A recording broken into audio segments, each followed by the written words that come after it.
Hello and welcome to a new edition of Counterpoint, the show unpacking the trends that are shaping our business. Today we're looking at investing in industry and in Europe.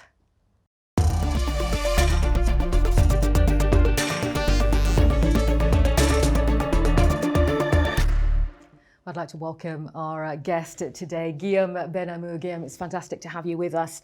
Just a bit about you then. You are the CEO of Ace Capital Partners, a private equity firm specialised in strategic industries and technologies, and of course a subsidiary of Tikehau Capital. Great to have you with us, Guillaume. Hello, Rochelle.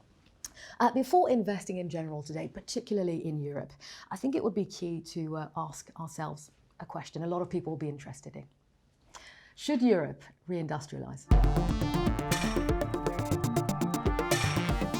Well, Guillaume, again, this crisis has revealed Europe's dependence on many goods, both essential and current. I want to get a sense from you, Guillaume, whether you think it makes sense to re-industrialize Europe after decades, it has to be said, of de-industrialization. Your thoughts on that, Guillaume? Yeah, thank you, Rochelle. I think the key issue that we're facing now is that we're seeing a change in the factors that are driving decisions regarding the position of industrial assets. Europe has embraced, and European companies have embraced globalization and the economic benefits of the entrance of various economies with lower operating costs and lower salaries into the global economy. And that has led to a general trend of offshoring, of moving industrial assets to other countries and other regions in order to benefit from those factors. What we're seeing today is an increasing complexity of the balance in the world, and therefore a return, in a way, of the notion of resilience, for example, and of the notion of the importance of the position of industrial assets. And that the answer isn't necessarily binary, or at least it is not necessarily the same across the economy. But there are certain areas of the economy where, yes, it certainly is necessary, I would say, to reindustrialize.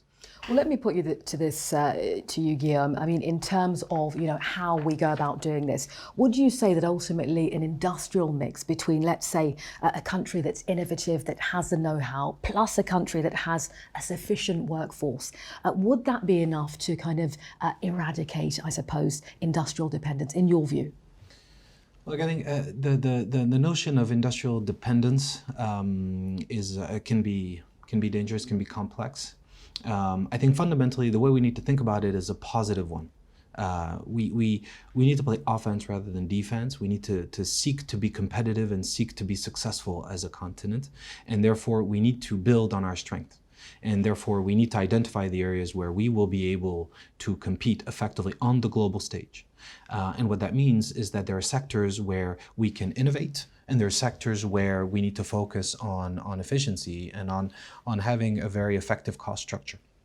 And on those sectors where we need to innovate, in order to innovate, you need to know how to do things. And so you need to have existing know-how, and you build on that know-how, and that's how you build towards a competitive position. We've seen that in the aeronautics industry, for example, where we've built on our know-how and we have continued to be innovative, and we're now seeing the beginning of a new cycle of innovation. And that's a key item, and that's something that needs to be also linked to the notion of where do we want to have control?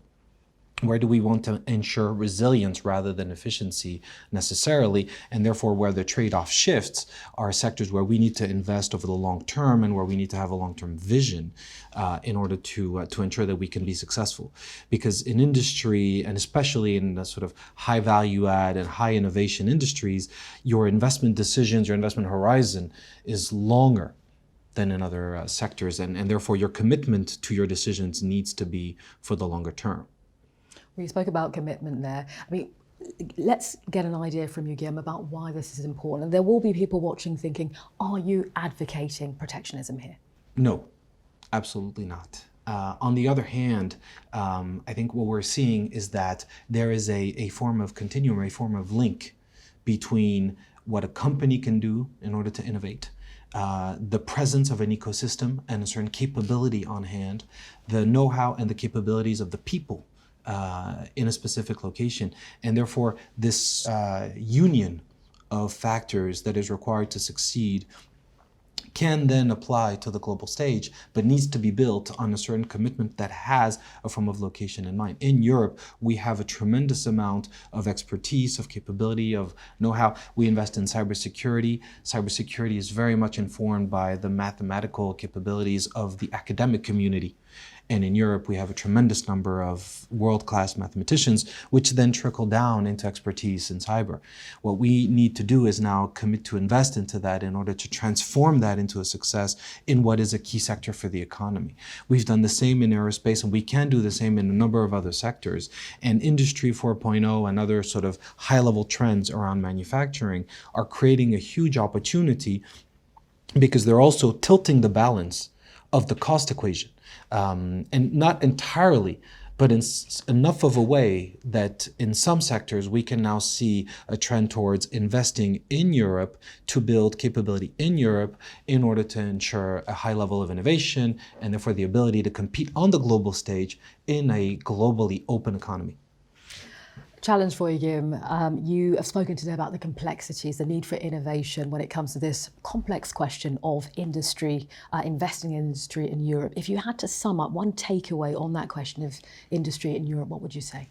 It's a fair challenge. What I would say is we don't control entirely a cycle as long as the ones that we're talking about, and what this needs to rely on, or what this needs to be a part of, is as I was saying, a bit of a union. There needs to be investment into those capabilities with a commitment to driving innovation and to developing Europe's capabilities in specific sectors.